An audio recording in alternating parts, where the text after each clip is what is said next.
Hello, welcome everyone. Welcome to our Lunch and Learn series with Brooke. Welcome, Brooke. Thank you.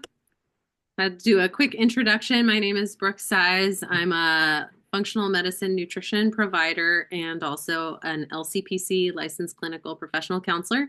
I have a private practice in Prairie Village, see individuals and couples for somatic therapy and EMDR and couples work, and see people for gut and hormone and other sorts of health goals or conditions for in functional nutrition. So I love doing these classes. Thanks for having me back. And today will be fun. I have never done this class before, so I was putting it together. Um, I will say I like to have my PowerPoints have a lot of images, and this one does not because I couldn't quite get all that in there. But I have all the content, and I'm excited to share and discuss about the Well, benefits. thank you for being willing to experiment. Yes, yeah, yeah. Well, I spent all my time on the content, and then I was like, I don't have a lot of fun images or graphics. So sorry it's not as visually appealing today because I like to provide that, but we will have fun and learn a lot, hopefully, about coffee. So we're going to jump right in and start with some of the history and the cultural significance of coffee. So its roots trace all the way back to Ethiopia.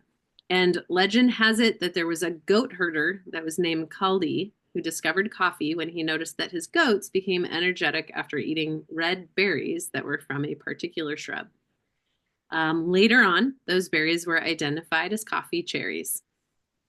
It then spread to the Arab world, and coffee cultivation and trade began in Yemen, where Sufi monks used it to stay awake during prayer sessions. And then it spread across the Arabian Peninsula and was a crucial part of trade routes. And obviously, we know coffee's everywhere now. There was global spread throughout Europe. It reached Europe in the 17th century. It was initially met with resistance, but eventually became a popular beverage in countries like France, the Netherlands, and England. And then it spread to the Americas, and now it is a global commodity that is enjoyed by millions, right? We have a Starbucks on every corner, it seems like. And my Unfortunately. I know, I know. My personal favorite is like your local coffee shops. Um, so we And I have, would like to add here, Nerdy Librarian, I have to add the tea shops in Europe evolved into coffee shops, and those were places where the stocks were first traded. So those were the original stock markets, were the tea shops and coffee shops. ah, that's awesome. Yeah, so interesting. Some of the cultural significance, you're starting out with that one, and it became a social ritual, right? It's become a significant social ritual in a lot of cultures, from traditional coffee house culture in the Middle East to an Italian espresso bar, an American cafe culture. It's this like social lubricant, whether you're getting coffee or tea now, right? We come together to talk, work, or enjoy some relaxation. It's also a symbol. Coffee represents energy, creativity, and connection for many people. It's commonly associated with productivity. I mean, when you walk in and you smell coffee, doesn't it make you feel like, oh, energy or creativity or productivity is happening here, right? We think of it in the morning, help us get going. It can also be associated with like relaxing in a cozy setting. We might smell coffee and think energy, but we also might smell it and think like, ooh, that's so cozy. It's one of the world's most traded commodities. It impacts economies in coffee producing countries like Brazil, Colombia, Ethiopia, creates millions of jobs globally from farming to retail. So it's a big part of our economy. So today we are going to cover the health benefits of coffee. Uh, we're going to address common myths, and I think I might have skipped a slide actually. Let's see here. Okay, yeah. Uh, it's consumed by billions of people, and I found this statistic: over 2.25 billion cups are drunk daily. A lot of coffee. Top consumers are Finland, Italy, US, and Brazil. I think it said Finland. Finns are the world's top coffee drinkers, averaging about 26 pounds of coffee per person per year.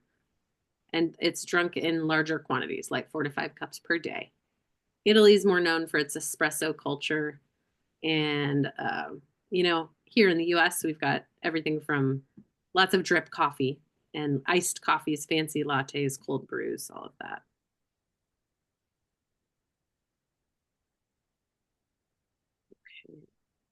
So today we're going to go over the health benefits of coffee. We're going to focus the most on that. I just wanted to give a little background on coffee and culture and where it started. We're going to spend most of our time on the benefits, health benefits. We'll talk about through some of the myths and misconceptions, discuss how it can be a part of a healthy lifestyle. We're also going to touch on caffeine effects and alternatives for those that are sensitive to caffeine or are dealing with health conditions or goals where caffeine might be contraindicated, and what you can do as an alternative, and then what type of coffee to get for the nutritional benefits. So what is in coffee? The composition of coffee. We have caffeine, and this is the most well-known active ingredient in coffee.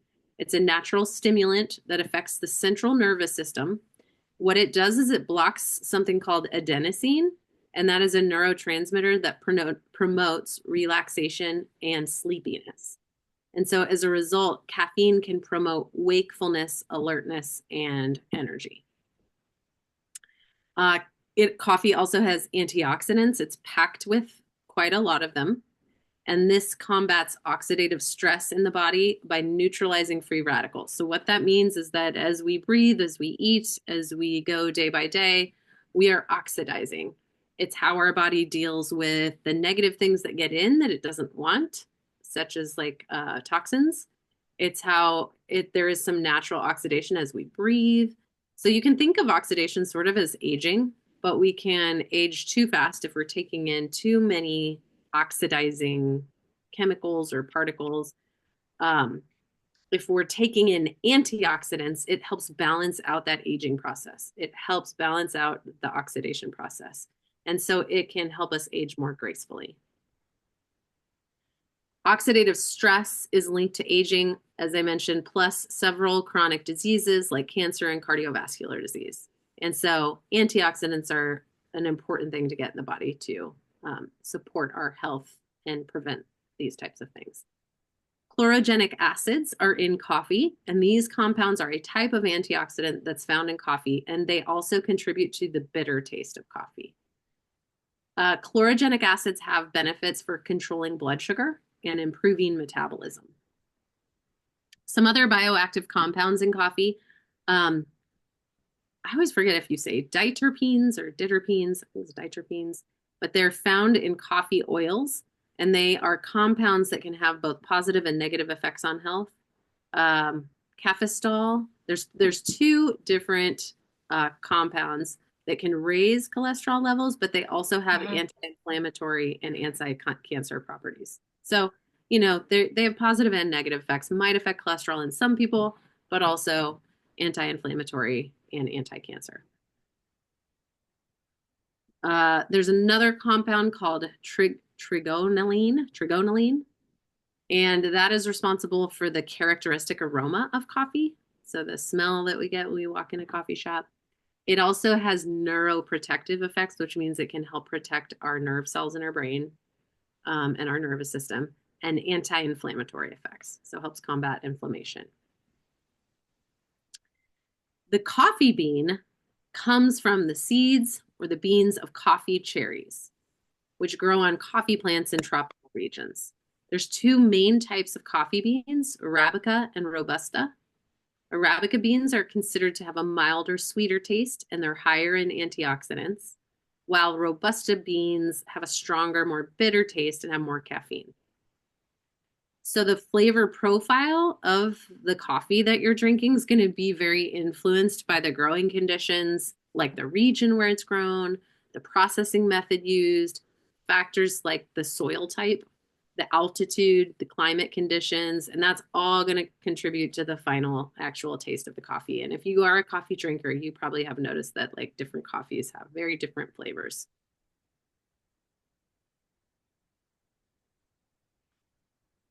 So let's talk about what coffee does in the body. We can see what the composition of coffee is, and then what are the effects when we consume it. Um, we're going to get increased alertness. So some of the effects on the brain is increased alertness. This is primarily due to the effect of caffeine and its block of adenosine receptors in the brain that leads to other increased levels of or other neurotransmitter levels being increased, such as dopamine and norepinephrine, uh, like adrenaline. These neurotransmitters can enhance focus, attention, and overall brain activity. And that is why we will feel more awake and more alert after we drink coffee. It also might enhance mood. It's because it stimulates the release of dopamine, and that neurotransmitter is associated with pleasure, with reward. Then drinking coffee might help us feel a little bit more of that and improve our mood. Dopamine also can help us feel like sort of motivated, like I can get up and go and do things, feel good about it. So, it can also not only be the caffeine effect, but the dopamine effect might be motivating, help us kind of be productive and increase feelings of well-being. Caffeine can actually increase serotonin levels, which might help reduce the risk of depression.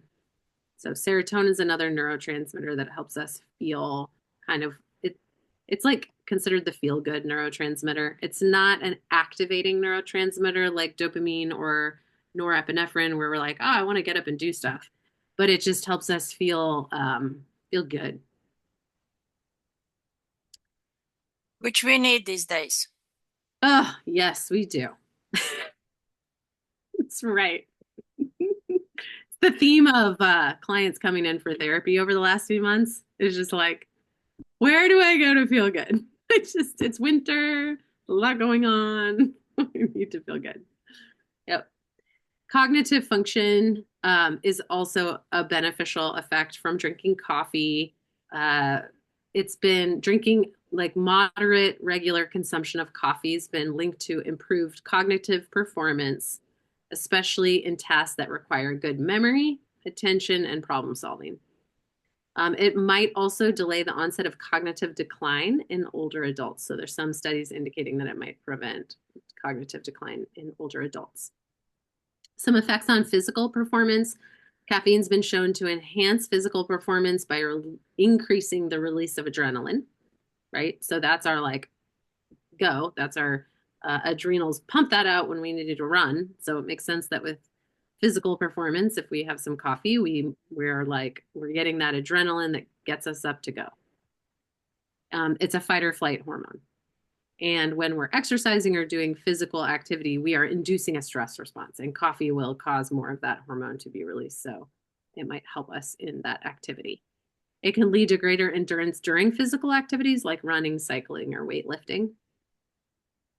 It increases fat burning. So caffeine's thermogenic, which means that it causes us to burn energy faster in the body, so we can burn more fat. It increases the rate at which our body's burning, and so it raises metabolism and can promote the breakdown of fat cells for energy. And I'm going to talk about this later. We don't want to overdo things like caffeine for these benefits. That can cause other issues, but moderate, regular consumption, these are some of the benefits that we can get. We might also see improved muscle function. It can increase calcium availability in muscle cells, which is essential for contraction of the muscle cell. Magnesium is responsible for relaxing the muscle cell, but we also need calcium availability in the cell for that contraction that happens when we're doing physical activities or exercising.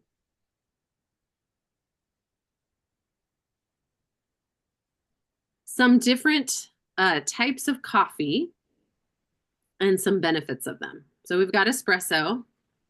That is probably my personal favorite if I'm going to drink coffee is espresso. And I'm going to talk more about this later. Many people notice a very different effect from these. And so we're going to talk about like caffeine sensitivity and, some of the side effects of caffeine and some people that don't tolerate it and how do you manage that or what do you do with that? What are some alternatives? I will say that even if some people are like, oh, I can't drink drip coffee or maybe cold brew, it kind of gets me jittery, but they notice that espresso doesn't do that. Or sometimes coffee mixed with something else like reishi coffee, or there's other ways to consume coffee that kind of can mitigate negative side effects that one might get. So we'll talk more about that. Is that Magda, is that reishi coffee? With some Right. sort of a, yeah, that's one of those. Yeah. Nice. You know, That if it is healthy and trendy, you can find it at my office. I love it. I love it. I've heard of that one, but I haven't tried it. Does it taste good? Hmm. Hmm. Good. That's awesome. Um, so espresso is going to be more concentrated, a little more intense, also with the flavor, a little bit thicker in consistency. It's made by forcing hot water under high pressure through finely ground coffee beans. So it has a higher concentration of caffeine per ounce, but you're not drinking as much. Usually it's like a little shot of coffee, small amount.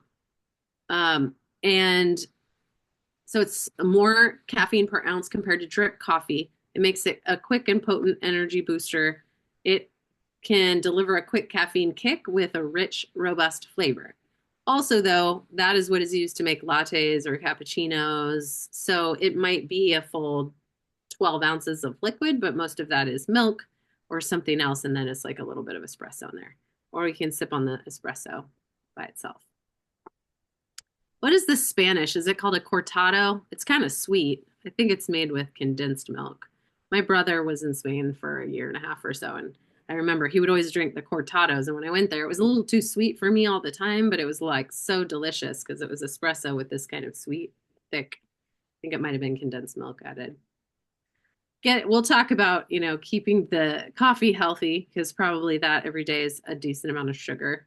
And that is a way that sometimes we're getting quite a bit of sugar is through the coffees that we're drinking. So we'll discuss that here in a bit. Right now, we're just going through benefits of the straight coffee. Then we've got drip coffee, which is the most common type, especially in the US. It's brewed by passing hot water through ground coffee beans, typically in a coffee maker. It's milder in caffeine concentration than espresso. Still provides a steady, sustained energy boost, though. Health benefits of drip coffee. It does contain a good amount of antioxidants. It can support heart health by reducing inflammation and lowering the risk of stroke. And regular, moderate consumption of drip coffee, as studies have shown, it linked to a lower risk of type 2 diabetes. French press is another way to make coffee closer to drip coffee, but it's just going to depend how much coffee you put in and how thick it is. French press, I would say, is usually a little thicker than most like drip coffee makers will make the coffee, but it just depends how long you're letting it sit and how much coffee to water there is. Cold brew coffee, which has become more popular over the last 5 to 10 years, maybe a decade. Time flies. So, but I remember a point at which there was not a lot of cold brew around, and now it's everywhere. It's smooth and less acidic than drip coffee. It's made by steeping coarsely ground coffee beans in cold water for a very extended period. It's usually 12 to 24 hours of steeping. And the result is that there's a smooth and slightly sweeter coffee that has lower acidity than the traditional brewed coffee. So it's less acidic, which that means it can be easier on the stomach. Might be even easier, like if somebody gets reflux or things like that, cold brew might be an option to see if they tolerate it. Contains a similar range of antioxidants and does offer the same potential cognitive and physical benefits as other coffee. It's just maybe gentler if the acidic nature of coffee is problematic. Decaf coffee is a lower caffeine option or very low. Decaf coffee can be made by removing most of the coffee. So it is made when you buy decaf coffee. What's been done is that the caffeine from the beans has been taken away through various decaffeination processes. And we'll talk about that because It's either done through the use of solvents, which involves a lot of chemicals, or it's done through water processing. I would suggest getting water processed decaf coffee. Um, it's called, what you look for decaf is Swiss water process.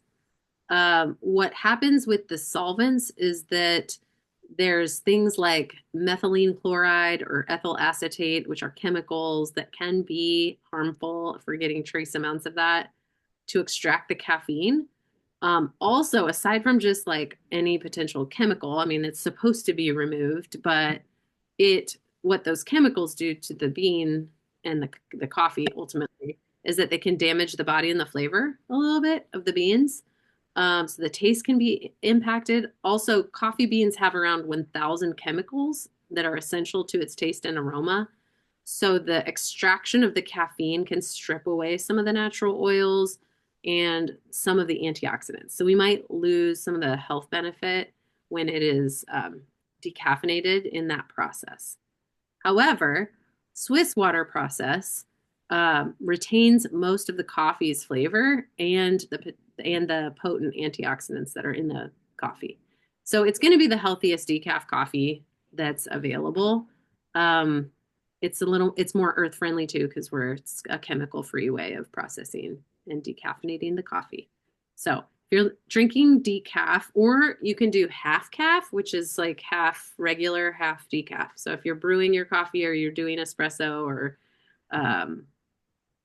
French press, you just do half and half, or you could do 1/3 regular, 2/3 decaf. So if you're kind of sensitive to caffeine or avoiding caffeine, that is a way to reduce the caffeine in it.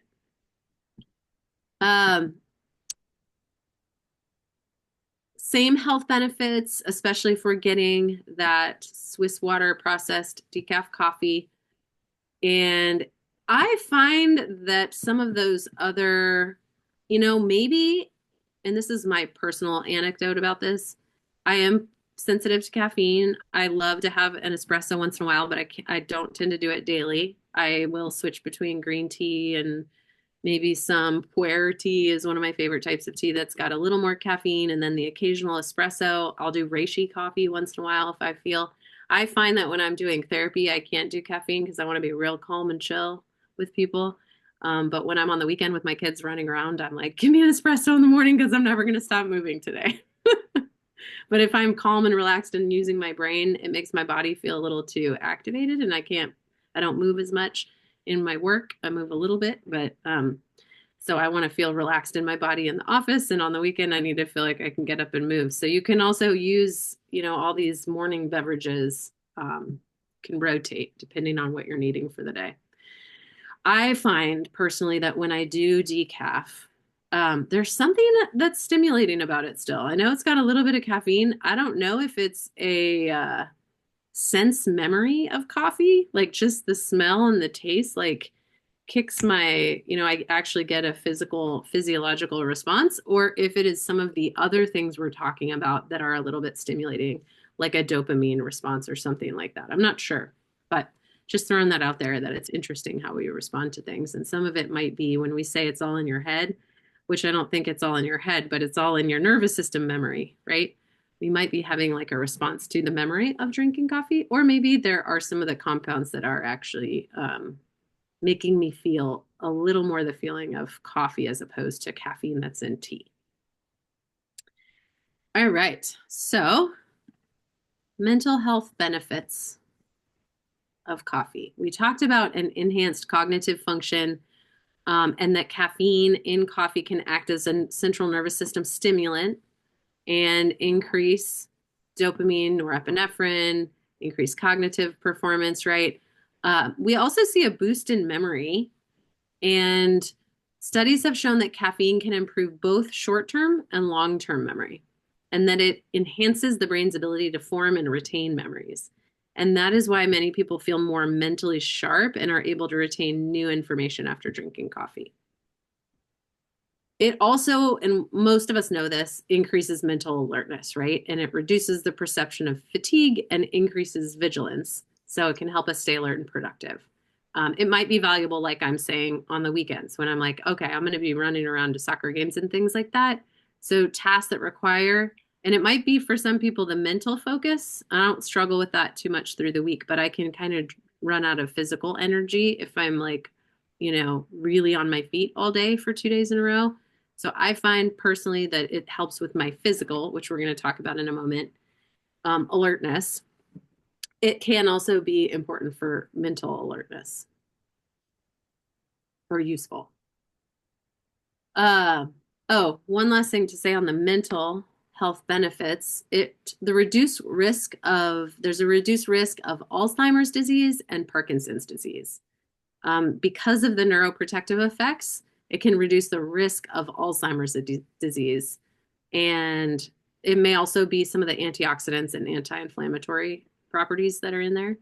And with Parkinson's, the research indicates that caffeine may help protect the brain's some of the neurons in the brain which get affected with Parkinson's. And so might help reduce risk of developing Parkinson's. It may also help manage symptoms in people that already have that diagnosis. There's also the studies that have found coffee drinkers have a lower risk of developing depression. It's been shown to increase, as I mentioned, serotonin, dopamine, norepinephrine in the brain. Those help regulate mood. And when we stimulate those feel-good chemicals, it might act as a mild antidepressant. Oh, also worth saying, and this is more the social emotional, that coffee's role in social interactions is really important for mental well-being. I cannot tell you how many times I hear clients like identify and be able to see that when they are feeling low, it's very hard to get out of the house. They just want to stay home, but that they know that if they get out of the house, it reduces their mood, it increases their mood, and it reduces their depression, right? When we feel low, we want to isolate or withdraw. What we need to do is connect. And so coffee can improve social interaction, right? Okay, I'm feeling low. Let me just get out, go meet a friend, maybe go have an espresso or don't have a coffee, but getting out to a coffee shop or somewhere, those kind of breaks or gathering in shops, shared cups of coffee promotes social engagement, and that's been shown to support mental health. Some of the physical health benefits, as we talked about, it increases fat burning, right? So it can boost metabolism and be an aid in weight management. It is due to the increase in thermogenesis in the body. So what thermogenesis is it's increasing heat in the body. And when we're increasing heat, it helps us burn more calories. And so our metabolism's clicking along a little bit faster. Studies suggest that caffeine can increase fat burning by up to 29% in lean individuals, and even up in any body size, in any body type to 10%. So there's an increase in fat burning in all people of different body types. Some studies suggest that caffeine may reduce appetite, at least in the short term. And so it might contribute to reduced caloric intake and in turn could help with weight management. Of course, there's always the drawback to these things too, just to note, a lot of times people talk about weight management, but I also have plenty of clients who are wanting to put on weight or struggling, that need their calories and or are athletes and are trying to get calories. So we'd also want to watch how much caffeine we're having if that's the case, because it will increase fat burning. We talked about the reduced risk in type 2 diabetes. Studies show that regular coffee drinkers have a 23 to 50% lower risk of developing type 2 diabetes. Some of the antioxidants are thought to improve insulin sensitivity, and that can prevent or delay the onset of type 2 diabetes. So in terms of heart health, there's some concern about coffee's impact because of caffeine raising heart rate and blood pressure. That can happen temporarily when we drink coffee because we're increasing norepinephrine and where our cortisol can go up just a bit with caffeine. Research suggests that moderate coffee consumption, though, is associated with a longer term lower risk of heart disease and reduced inflammation and lower risk of heart failure, stroke, coronary artery disease. And this is due to some of the other compounds in it and if we're moderate, right? And we'll talk about what amount is moderate, like what amount of coffee is considered to be like, here's where I get the health benefits and it's not too much. Coffee is particularly beneficial for the liver. Studies have shown that coffee drinkers less likely to develop liver diseases like cirrhosis, fatty liver disease, and liver cancer. And the compounds in coffee can reduce liver enzyme levels and prevent liver damage and support some of the detoxifying functions in the liver. Caffeine can also inhibit a detox pathway.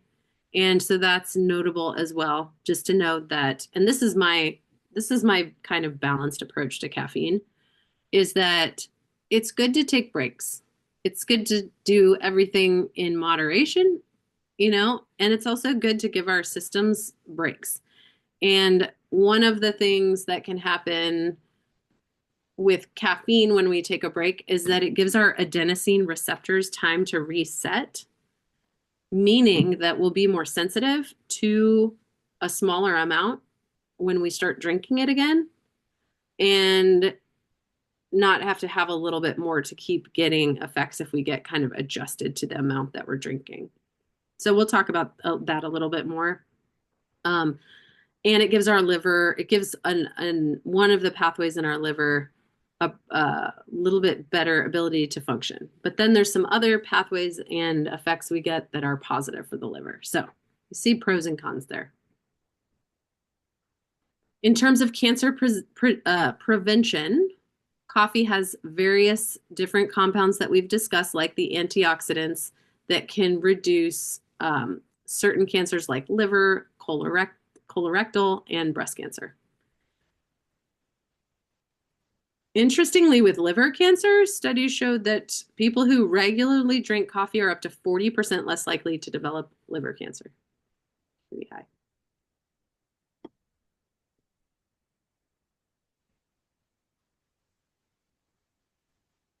So with longevity, some longevity benefits, there are some studies suggest that coffee drinkers tend to live longer than non-drinkers. Now, there's always other factors with studies like the cheeseburger.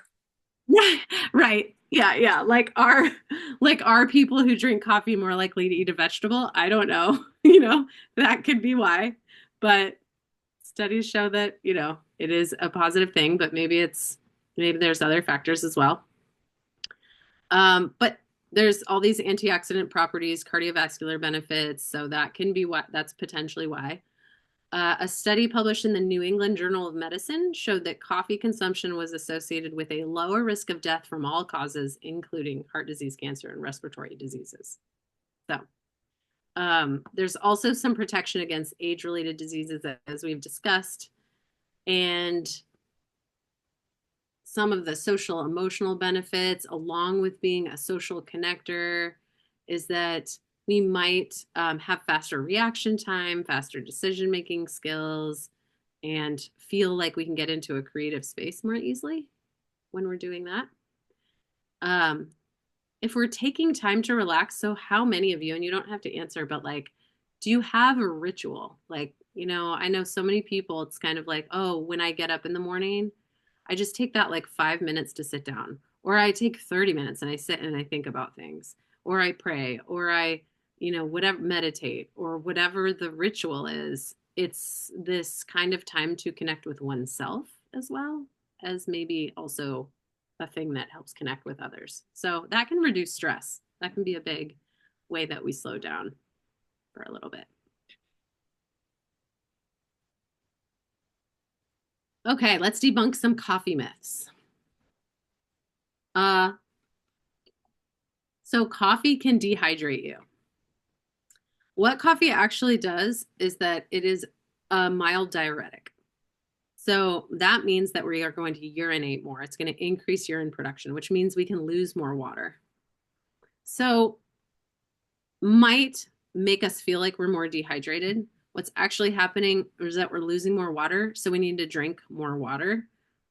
possibly when we drink coffee. However, for a lot of people, they just need to have, um, if you're drinking mild, mild to moderate amounts of coffee, you just need to drink the normal amount of water you would drink in a day, which would be half of your body weight in ounces. So if you take your pounds and you divide it in half, um, drink that many ounces a day. 1 or 2 cups of coffee is probably going to be fine with that. You're actually also drinking water with the coffee, depending on how it's made. You're typically also taking in some water. So for the average person, for most people, that's going to be fine, and the coffee won't dehydrate them if they're drinking enough water. More of the issue is like drinking coffee and not drinking water all day. I see that far more than I see that like somebody's drinking enough water and then their 2 cups of coffee are like really dehydrating them. That being said, if somebody is working with like um, a lot of adrenal fatigue issues, uh, exhaustion, fatigue, low energy, sometimes due to other factors, they're going to drink coffee and they're going to end up feeling like they can't seem to get enough water. It's due to all of some other like salt and electrolyte imbalances that we're dealing with. If that happens, and I have actually been there, so I would say that I was like, oh, I can't have coffee, it's dehydrating me. It wasn't really that, it was some other things I needed to support, and when that's in place, the coffee's okay. But if that's happening, you might need to avoid coffee or just do an alternative, or make sure you're getting some extra electrolytes throughout the day, and that should help because it is a diuretic. So if you're losing salt or you're losing some electrolytes in the extra like water or that higher level of urine production, then you might need some extra electrolytes.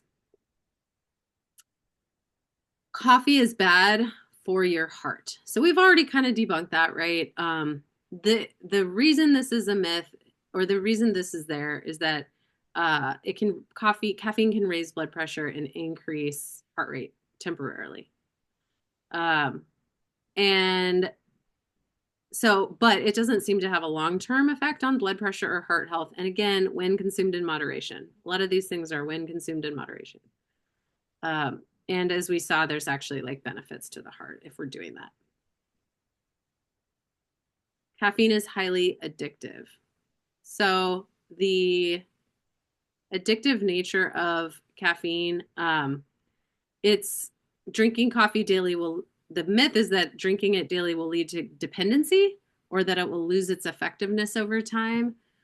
And tolerance to caffeine can definitely develop, and it feels like maybe we might need a little bit more over time. But it's not really true dependency or addiction in the way that substances like nicotine or alcohol can be.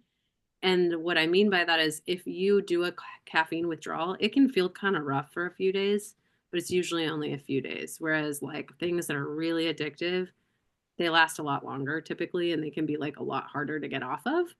I find that with caffeine, it's like we just got to get over the hump. And then it's more dealing with like, oh, this is my normal without having it. So I might notice like, some feeling of like, it's kind of just, I'm like tired. I feel like I'm tired all the time because I was used to having kind of this like alert feeling from the caffeine. So in that sense, it's addictive, but not so much like in a physical way where it's really like high withdrawal symptoms. It's more like 2 or 3 days of high withdrawal symptoms, and then it's usually done. And that is typically a headache, or feeling kind of fatigued in the body, maybe a low mood, but a lot of times it's something like a headache that happens for 2 days usually. And then we might just have some fatigue for a week. And then those adenosine receptors start to reset after 7 to 10 days.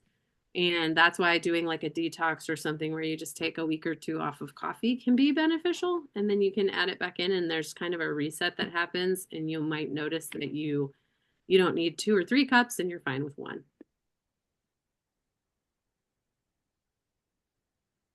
So this is worth talking about for a bit here, caffeine and anxiety. Probably most of us know that drinking coffee right before bed has the potential to cause restlessness or interfere with sleep. Now, I bet here we would have some people that would say, like, no way, I can't have a cup of coffee before bed. And there might be someone that says, like, it doesn't matter. I can have a cup of coffee and fall right asleep. And I think a lot of this is genetics and how our nervous system is wired, and maybe a couple other factors about what's going on with our health. Some people are a lot more sensitive to caffeine than others. And some people, it's like, I could drink coffee all day and it doesn't really, I just like the taste, right? So if someone's more sensitive to it, or they are what's called genetically a slow metabolizer. So some people are slow metabolizers, meaning when caffeine goes in their body, it hangs around in their blood a lot longer. It's not detoxified as quickly. Somebody else, it just detoxes pretty fast. And so they don't feel the effects for as long. And then they might have another cup and be fine.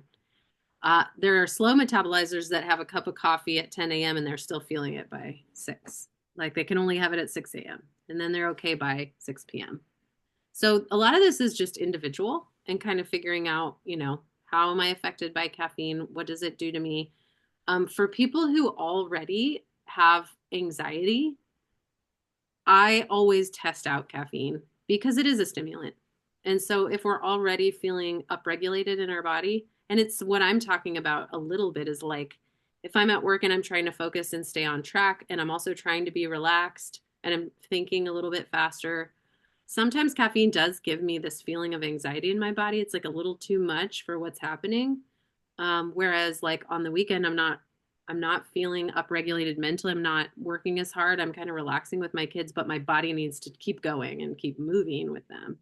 And so for me in that state, the caffeine feels actually really invigorating and it doesn't give me a jittery, anxious feeling. But at work, sometimes, not always, but sometimes it can. So I tend to not drink it on work days. So a lot of this is just your individual response to it and identifying how it makes you feel and what forms of coffee make you feel which way and what's going to work the best for you. See what else I want to say on that. The general recommendation is drink it earlier in the day and don't drink it after 4 p.m. But it might be for you, don't drink it after noon, or don't drink it after 10 a.m. Just depends. The kind of recommendation that tends to be out there for the average person is try to stop drinking caffeine by 4 p.m. so that by 8, 9, 10 you're ready to go to bed and it doesn't impact your sleep.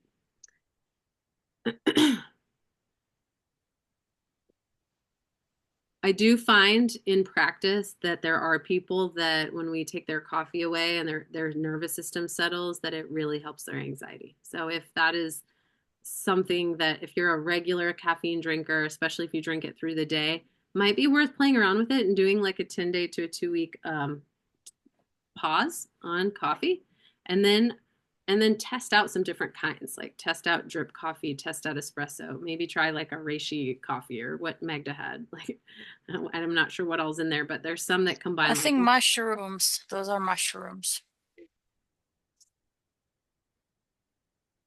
Yeah, there are 6 different types of mushrooms.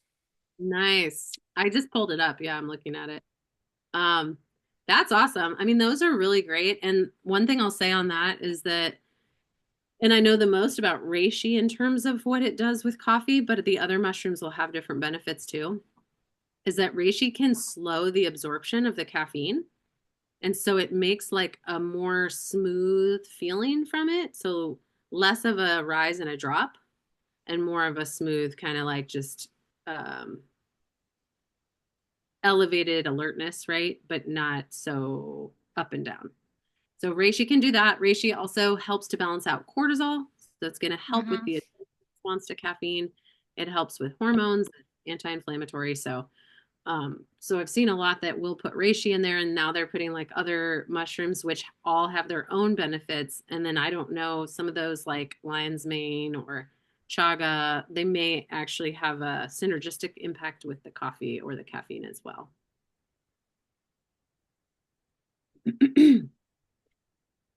Moderate amounts of caffeine. Let's see. would be about 2 to 4 cups per day. I know that the like conventional recommendation, for example, in pregnancy is no more than 200 milligrams a day, which is 2 cups. It's about 100 milligrams of caffeine in a cup of coffee. That's going to vary greatly depending on the type of coffee, how much you're drinking. Sometimes we say a cup of coffee and then we go to a coffee shop and it's like, really actually 2 or 3 cups that are in there. So keep an eye on the amount of like a 6 ounce So can I cup of. ask how much is this? Because this is like 2 cups or what?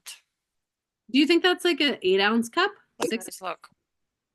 I don't know. Yeah. I'm not good at ounces. Yeah. We do I, millimeters in my part of the world. Milliliters. I'm guessing that's 1 to 1.5 cup. Like it might be 1.5 cups of coffee. Really? And again, like it depends how thick it's brewed. So it's hard to say, but I would say Yeah. like 6 to maybe 8 ounces is a cup of coffee. And that looks like maybe it's like an 8 ounce cup. I'm not positive. Well, so Um, it's not the measuring spoon 1 cup, right? It's like cup as a mug. That's what you are talking about? yes. Yeah, yeah, yeah. Okay. Yeah. Yeah, and I almost don't even want to throw out ounces because like we all know, like we could have espresso or we could have Yeah. like a that's super thickly brewed and we let it sit Mm. longer. Mm. So it's kind of just identifying like in the type of coffee I drink and looking at how much, if I brew it for 10 minutes, it's going to have about this much caffeine. And you can look those things up online and there are some guides for that. Um, if you're not too sensitive to it, I wouldn't worry too much about it, but just know like what Magda held up. Like if you're going to have maybe 2 full things of that a day, that's probably a moderate intake, is what I would say, unless it's espresso or something else. The timing matters, right? So um, we talked about this. Avoid drinking it too late. Caffeine has a half life of about 3 to 5 hours. So that means that it's going to take that long for the body to eliminate half of the caffeine consumed. So for 3 to 5 hours, we get an increase of the feeling from the caffeine, and for 3 to 5 hours, there's a decrease.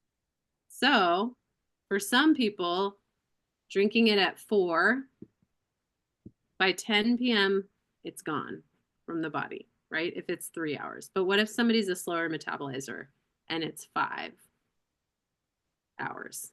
Then they might need to drink it earlier so that by 10 p.m. it's out of the body. So that's just going to depend. Talked about this. Pay attention to your body and how you're responding. Try drinking it, drinking different amounts, maybe have some days that you don't drink it, and then you can monitor how it's affecting you. If you have jitteriness, nervousness, or heart palpitations, we might need to switch to a lower caffeine. You might need to switch to less. So additives to coffee.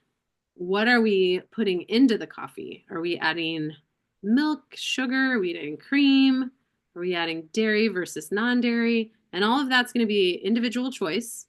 There's plenty of places in the world in our foods that are available where we get sugar. So if we can, watch the sweeteners that we're putting in our coffee, then we can really reduce our sugar depending on what we want in there. So I might suggest if you do dairy, like a cream is to do like a good organic full fat cream or milk, an organic milk. Or if you're non-dairy, I like to put like oat milk creamer, or you can do almond milk or coconut milk.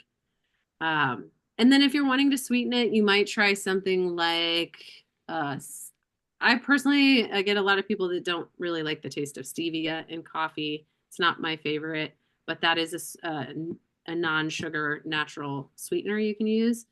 Or something like erythritol is an option. You could use like a natural sweetener.